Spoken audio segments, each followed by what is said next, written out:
मुझे जब से मैंने यूनिवर्सिटी छोड़ी 3 दफा ऑक्सफोर्ड यूनिवर्सिटी ने मुझे इनवाइट किया है, बल्कि अभी फिर इनवाइट किया है कि मैं यूनिवर्सिटी के सामने आके एड्रेस करूं। तो मैं ये इस गवर्नर से पूछता हूं कि ये यूनिवर्सिटीज नर्सरीज होती हैं फ्यूचर लीडर्स के लिए। जो मुल्क के लीडर्स होते हैं वो आप जैसे नौजवान जो यूनिवर्सिटी एजुकेशन लेते हैं, आप फ्यूचर लीडर्स होते हैं। तो अगर आपके सामने पॉलिटिकल लीडर्स ना आके एड्रेस करें तो आपकी पॉलिटिकल तरबियत कैसे होगी? कैसे आपको पता चलेगा? आप अपना नजरिया कैसे बनाएंगे? कैसे आपको पता चलेगा कि लीडरशिप क्या होती है?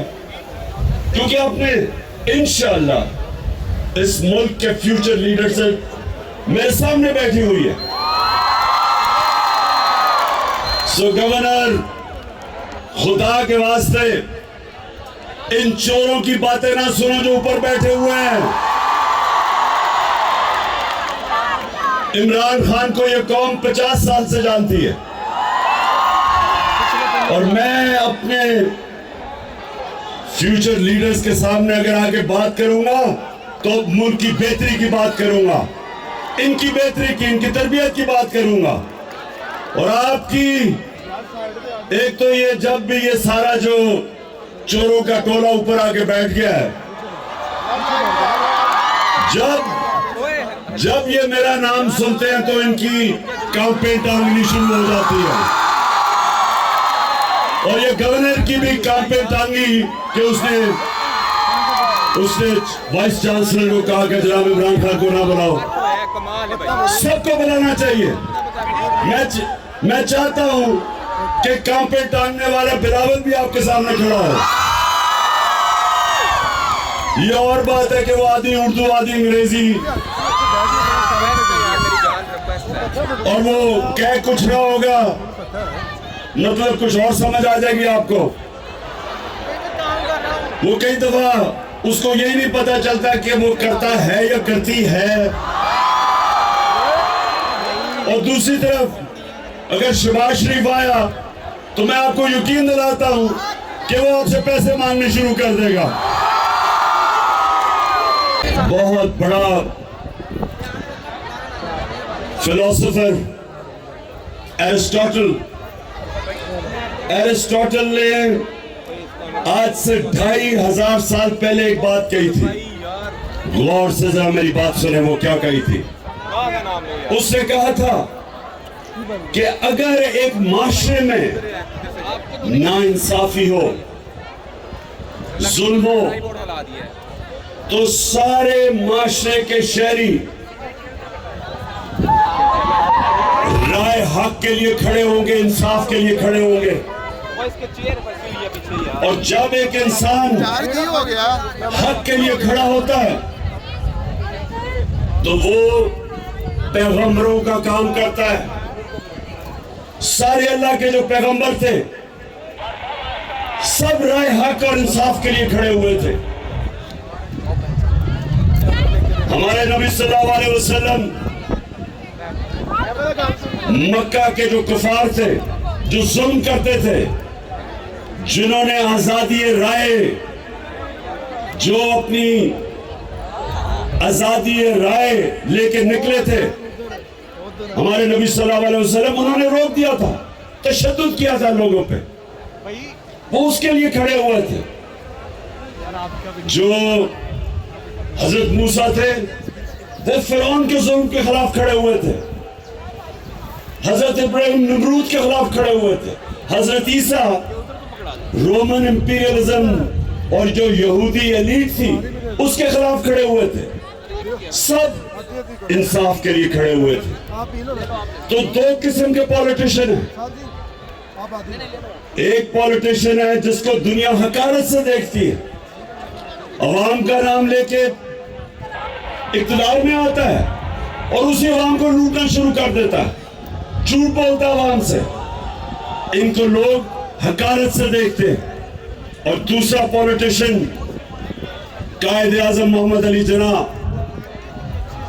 कायदे आजम एक बड़ी ख्वाब इंसाफ के लिए, मुसलमानों के हकूक के लिए निकले थे कि हिंदुस्तान में हमें हकूक नहीं मिलेंगे, इसलिए हम निकले थे। 40 साल स्ट्रगल थी, इसलिए आज हम सब कायदे आजम की इज्जत करते हैं कि उन्होंने अपने लिए सियासत नहीं की थी, हमारे लिए की थी। नेल्सन मंडेला साउथ अफ्रीका में कोई सोच भी नहीं सकता था कि कभी दस्ती करते हैं तो करप्शन खत्म हो जाती है। करप्शन तो ताकतवर की करप्शन तबाह करती है मुल्क को। तो जब उसने कानून कायम किया, ताकतवर को कानून के नीचे ले आया, करप्शन खत्म की। सिंगापुर आज हमारे साथ शुरू हुआ था 60 साल पहले, 50-55 साल पहले। हमारा आज 2000 होगा डॉलर पर कैपिटा, मुझे याद नहीं है। सिंगापुर का $60,000 पर कैपिटा है। औसत आमदनी सिंगापुर में $60,000 है। वो मुल्क हमारा सारे वसाइल के बावजूद, हमें अल्लाह ने 12 मौसम दिया, जरखेज जमीन दी है, सोने के रिजर्व हैं, कॉपर के रिजर्व हैं। हमें अल्लाह ने वो टूरिज्म, हर चीज दी है उसने। और हमें देखे कि हमारा वो भी शबाश्री मांगने गया था, अमेरिका जी मुझे पैसे दे दो, मैं मजबूर हूं। वो वैसे अगर टेप है वो जरा चलाए, मैं जरा आपको जरा सुना दे बस। मैं इसलिए कह रहा हूं कि ये फर्क है। मैं सऊदी अरब से होके आया हूँ, मैं यूएई के होके आया हूँ, मैं तुर्की होके आया हूँ। और मैंने उन भाइयों को कहा कि आप हमारे बड़े अजीम भाई हैं, हमेशा आपने हमारी मदद की। और मैंने यही कहा, जब मैं आया हूँ तो आप समझे कि शायद ये मांगने आया है। मैं मांग नहीं आया, लेकिन मजबूरी है। जिस तरह माजी में 75 साल में आपने हमारा हाथ, मैं ये आपको सरगोदा देखे, हम अब ये देख रहे हैं कि हमारा प्राइम मिनिस्टर जब पैसे मांगता है, सारे मुल्क की इज्जत खत्म हो जाती है। बाहर जब आप जाते हैं, हरा पासपोर्ट लेके दुनिया में जब जाते हैं, तो आपको अलग लाइनों में खड़ा कर देते हैं। क्योंकि जो मुल्क दूसरे मुल्कों के सामने हाथ फैलाता है, जिस तरह जो आदमी दूसरे आदमी के सामने हाथ फैलाता है, इज्जत नहीं होती, कौमी गैरत खत्म हो जाती है।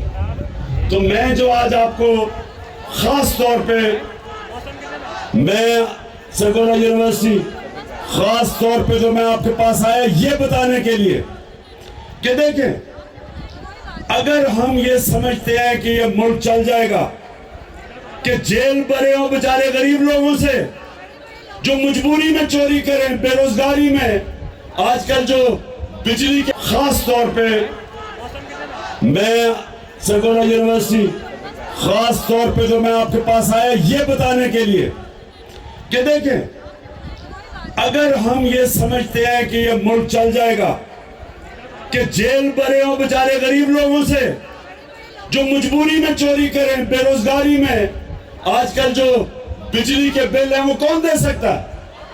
तो मुश्किल में जो चोरी करे वो जेल में। और जो बड़े बड़े डाकू अरबों रुपए की चोरी जिन्होंने की हो, वो दंदनाते फिरे हैं, प्राइम मिनिस्टर बन जाए। ये जो अदरक सुने, ये आपके लिए मैं सिर्फ बता रहा हूं, सरगोदा यूनिवर्सिटी पॉलिटिक्स नहीं है, ये हमारे मुस्तकबिल का फैसला होने जा रहा है। अगर एक मुल्क का प्राइम मिनिस्टर उसको बनाते हैं जो 16 अरब रुपए की, वो और उसका बेटा, उनको चोरी में अंडर ट्रायल होते हैं, इनको सजा होने वाली थी, 16 अरब रुपए की FIA का केस कि इन्होंने चपरासी, मकसूद चपरासी और इनके नाम पे 16 अरब रुपया लिया, 1600 करोड़ रुपया, उसको प्राइम मिनिस्टर बना दे। वो इसहाक डार जो रिटन, सुने जरा, इसने रिटन एफिडेविट दिया हुआ है सन 2000 में मजिस्ट्रेट के सामने कि मैं शरीफ खानदान के पैसे चोरी करके लंदन भेजता था, मैं मनी लॉन्ड्रिंग करता था। कन्फेशनल स्टेटमेंट है इसकी। उसको फाइनेंस मिनिस्टर बना दे, यानी बिल्ले को बैठा दे दूध की हिफाजत करने के लिए। और असर जरदारी, उसके ऊपर किताबें लिखी हुई हैं चोरी पे। उसके बाहर एक किताब है कैपिटलिज्म अकीलीज हील, वो किताब रेमंड बेकर ने लिखी हुई है कि कितनी चोरी इसने और नवाज शरीफ ने की। अखबारों में इनके आर्टिकल आए हुए हैं। बाहर की दुनिया में इसको 10% कहते थे। नैब इसको पकड़ नहीं रही, नैब इसके केसेस खत्म करती जा रही है। उधर अभी सिंध का गवर्नर बनाया है, वो जरा सिंध का गवर्नर देखे और मौला जट देखे, कोई फर्क नहीं आपको नजर आएगा उसमें। यानी वो लोग जिनको जेलों में डालना था वो 60%, और जापान दूसरी जंग अजीम में तबाह हो गए थे। एक बिल्डिंग नहीं खड़ी थी उधर। जापान के ऊपर 2 एटम बम गिरे थे, 10-10 साल में खड़े हो गए। 10-10 साल में दोनों कौमें खड़ी हो गई, क्योंकि आप बिल्डिंग्स को तो बम मार के गिरा सकते हैं, लेकिन इखलाकियात को बम मार के नहीं मार सकते। इसलिए अल्लाह का हुक्म है अमर बिल मारूफ, और दूसरा उसने जिहाद हमारे पे फर्ज किया। अल्लाह ने कहा है कि नाइंसाफी के सामने खड़े हो, जुल्म का मुकाबला करो, ये उसका हुक्म है। तो जो मैं आज सारी अपनी कौम को तैयार कर रहा हूं, इंशाअल्लाह चंद दिनों में मैं अपनी मार्च अनाउंस करने लगा हूं।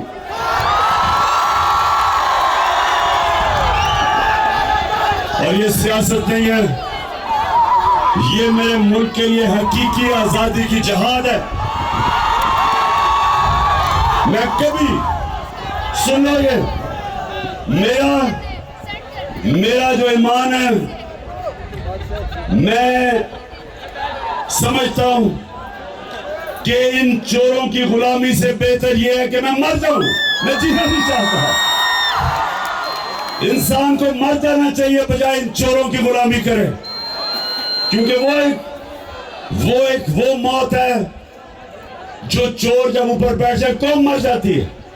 और कौम आज देख लें कि सारी जगह पैसे मांगते फिर रहे हैं। 6 महीने पहले जब ये आए हैं चोर, तो तब क्यों नहीं हालात थे? आज हर किस्म की माइशत भी नीचे, महंगाई उस्मानों पे, बेरोजगारी उस्मानों पे, हर किस्म की चोरी डकैती बढ़ती जा रही। क्यों? क्या हुआ? क्या कौन सी क़यामत आई 6 महीने में कि मुल्क के ये हालात हो गए? किसी मुल्क पे भी अब चोर ऊपर मुसल्लत कर दे, मुल्क तबाह हो जाएगा। आपको दुश्मनों की जरूरत नहीं है। और हम आज सारी कौम एक तरफ खड़ी हो गई है, और ये जो चोर है ये एक तरफ खड़े हो गए। कौम इधर है, चोर इधर है। जब इलेक्शन होती है हम हार जाते हैं, अपने अंपायर खड़े करके भी हार जाते हैं। और मेरा ये चैलेंज है, वो किताब रेमंड बेकर ने लिखी हुई है कि कितनी चोरी इसने और नवाज शरीफ ने की। अखबारों में इनके आर्टिकल आए हुए हैं। बाहर की दुनिया में इसको 10% कहते थे। नैब इसको पकड़ नहीं रही, नैब इसके केसेस खत्म करती जा रही है। उधर अभी सिंध का गवर्नर बनाया है, वो जरा सिंध का गवर्नर देखे और मौला जट देखे, कोई फर्क नहीं आपको नजर आएगा उसमें। यानी वो लोग जिनको जेलों में डालना था वो 60%, ये जो कैबिनेट बनाई है 60% कैबिनेट जमानत पे है। है, चोरी के केसेस हैं इनके ऊपर। और जिसको बनाया हुआ है इंटीरियर मिनिस्टर राणा सनाउल्लाह, इसका अपना नून लीग का वजीर आबिद शेर अली का बाप कहता है इसने 18 कत्ल किए। तो उस मुल्क जिसके ऊपर इन तरह के चोरों को बिठा दो, तो ये सियासत नहीं है, अब ये जहाद है, इन चोरों के खिलाफ जहाद है। और ये नौजवानों ये याद रखें कि एरिस्टोटल ने तो कहा था 2500 साल पहले, लेकिन अल्लाह ने कुरान में हमें हुक्म दिया है, अल्लाह ने हमें हुक्म दिया अमर बिल मारूफ वो नई अनिल मुनकर, कि अच्छाई के साथ खड़े हो और बुराई के खिलाफ खड़े हो। हुक्म है अल्लाह का कि जब आप देखते हैं कि माशरे में बुराई है, तो आप सबके ऊपर फर्ज है कि आप बुराई के खिलाफ खड़े हो और अच्छाई के साथ खड़े हो। अल्लाह ने आपको इजाजत नहीं दी न्यूट्रल होने की, या जब आप देखते हैं, ये सुन ले मेरी बात, कौम में माशी तबाही कभी पहले नहीं आती। पहले एक कौम इखलाकी तौर पे मरती है, फिर माशी तौर पे मरती है।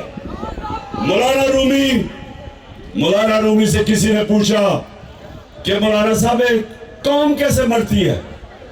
मौलाना रूमी ने कहा कि वो कौम जब अच्छे और बुरे के बीच में तमीज करनी खत्म करती है, मर जाती है। इखलाकी तौर पे जब कौम मरती है, तब कौम खत्म होती है। लूटते हैं मुल्क को 30 सालों से। मैं इनको पॉलिटिशियन नहीं कहता, मैं इनको चोर कहता हूं। तो इंशाअल्लाह आपका सरगोदा यूनिवर्सिटी, आपका कैप्टन अब इनका मुकाबला करेगा और आप सब मेरे साथ टीम है पाकिस्तान जिंदाबाद। आचार्य वाइस चांसलर साहब, वो जो गवर्नर बैठा हुआ है, ये नून लीग का गवर्नर, उसको प्लीज मैसेज दे दें कि सरगोदा यूनिवर्सिटी में हर पॉलिटिकल लीडर को यहां बुलाएं और आपके सामने खड़ा करें। और मैं आपको आज यकीन से कहता हूं कि इनमें से एक भी नहीं आएगा, क्योंकि आप सबको देख के अभी से ही उनकी कांपे टांगनी शुरू हुई। मैं चाहता हूं कि कांपे टांगने वाला बिलावल भी आपके सामने खड़ा हो। ये और बात है कि वो आधी उर्दू आधी अंग्रेजी, और वो क्या कुछ ना होगा, मतलब कुछ और समझ आ जाएगी आपको।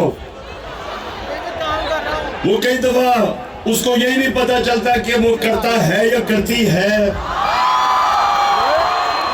और दूसरी तरफ अगर शहबाज शरीफ आया, तो मैं आपको यकीन दिलाता हूं कि वो आपसे पैसे मांगने शुरू कर देगा।